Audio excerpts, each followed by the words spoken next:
called it. Canelo Alvarez drops and dominates Jamel Charlo last night. I say I called it when I was in a video titled "Can Charlo Beat Canelo?" I said that Canelo would beat him by unanimous decision, possibly dropping him, which he did. And I said that if he was to stop him, it would be in rounds 11 and 12. But I mean, I did also say that it'd catch fire, and I don't think it did catch fire at all. I thought that maybe Charlo was a little bit gun shy, maybe gave Canelo a little bit too respect, to echo what Terence Crawford said post fight. Yeah, I just feel like maybe Charlo, maybe was it the occasion? Like the occasion. I mean, there's nothing quite like a Canelo fight week. The money that you're making, the crowd, the Mexican crowd. We all know about the Mexican fans and what they like. Every single fan knows they're boxing. They know what they're watching, and they make a noise.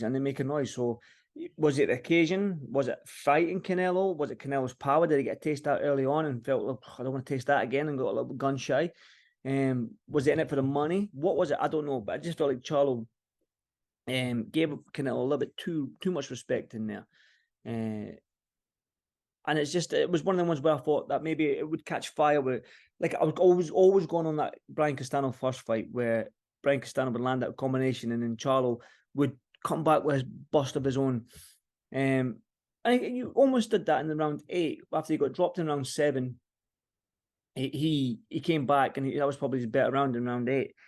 But I just thought that Canelo just, I don't know, he doesn't set any big shots up. Like, he would go jabbing, boom, whip that right hand round to the body, and he's high guard, and he does that left hook, catch left hook. So Canelo is what he is, but he stalks you, man. He stalks you, and he's cutting off the ring, and you don't get any time to relax in there. Do you know what I mean? So it's like for 3 minutes of that round, your brain is engaged because Canelo is always there. He's stalking you. Do you know what I mean? You don't get that little lull, that little 3-second lull when you can shake your hands off and step back, and you know what I mean? Because Canelo's there. He's there. He's ready to pounce.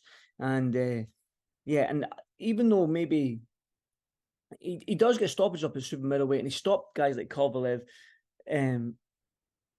but he doesn't put like 3s and 4s together. But as much as I would like to see, like 1-2 hook body, little second phase attacks. It's always one big right hook to the body, or that left hook to the body, or left hook upstairs. I think that's probably when them shots were landing, and the thudding shots, because he whips them in quick, Canelo, and maybe Charlo's took a back step a little bit and thought, "If that, I ain't tasting one of them again." But it was the chopping right hand that dropped him. It was a little bit of a delayed reaction. It was a chopping right hand, and then obviously the right uppercut just grazed him by that much, Charlo. Yeah, so Canelo done the business. Now, there's only 2 fights I want to see him fight. I don't really want to see the Bivol rematch as much as I want to see him face Benavidez or even Terence Crawford. Canelo himself said post-fight that if it makes sense with Crawford, he'll fight him. But how do we make this make sense?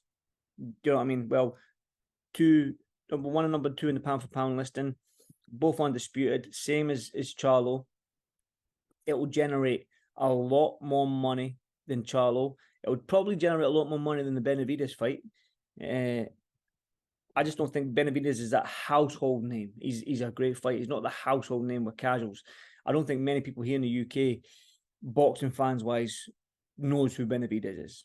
They know who Terence Crawford is, of course. Crawford's been over here with Ricky Burns, and he's fought guys like Kell Brooks. He's fought UK fighters. But I'm not saying UK is the market to be in, obviously. I'm just saying that in terms of household name, maybe in the US as well, that Benavidez isn't as big a name as Crawford, clearly. So the fight that makes sense will generate the most money. It's going to be the Terence Crawford fight. But this Benavidez fight, this David Benavidez fight versus Canelo, has been there the longest. It's the fight that everyone's been talking about. And for 2 Mexican guys to go at it, 2 awesome fighters in Canelo and Benavidez, what does that do, man? I mean, the whole country of Mexico will be on a standstill. I'm sure of that. So I know Canelo's made it clear that he wants to do a Bivol rematch because he said he had a hand injury or something along them lines, and he shouldn't have been in there. But for me as a boxing fan, I want to see him face Terence Crawford. I don't think that's too far a leap. I really don't. I think Crawford has shown that he's willing to to step in within big fights against like Spence. He's went over the side of the road, the street even.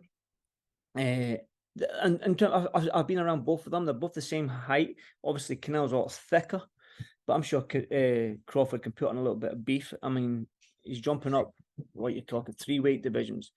And sometimes, I mean, he has been hurt. Crawford has been hurt with Gamboa, and he has been hurt with Calamaz. I guess I can't remember the guy's name.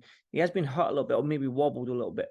Now, Canelo, that's a different breed when Canelo hits you. It's a different kettle of fish, man. And yeah, it's a fight that I want to see, or the Benavidez fight. There's only 2 fights that make sense for me for Canelo next. It really is, and he doesn't need to do much more for his legacy, Canelo. He said he doesn't want the Benavidez fight, doesn't want to fight another Mexican, which doesn't make sense to me, because you look at some of the greatest fights in history. Barrera Morales jumps to mind straight off the bat, is when you've got 2 Mexican warriors going at it, because none of them like to take a back step. There's so much pride involved in a fight like that when you're fighting for that Mexican flag and you've got Mexican fans all over the place. It just makes sense, man. And there's never a dull fight.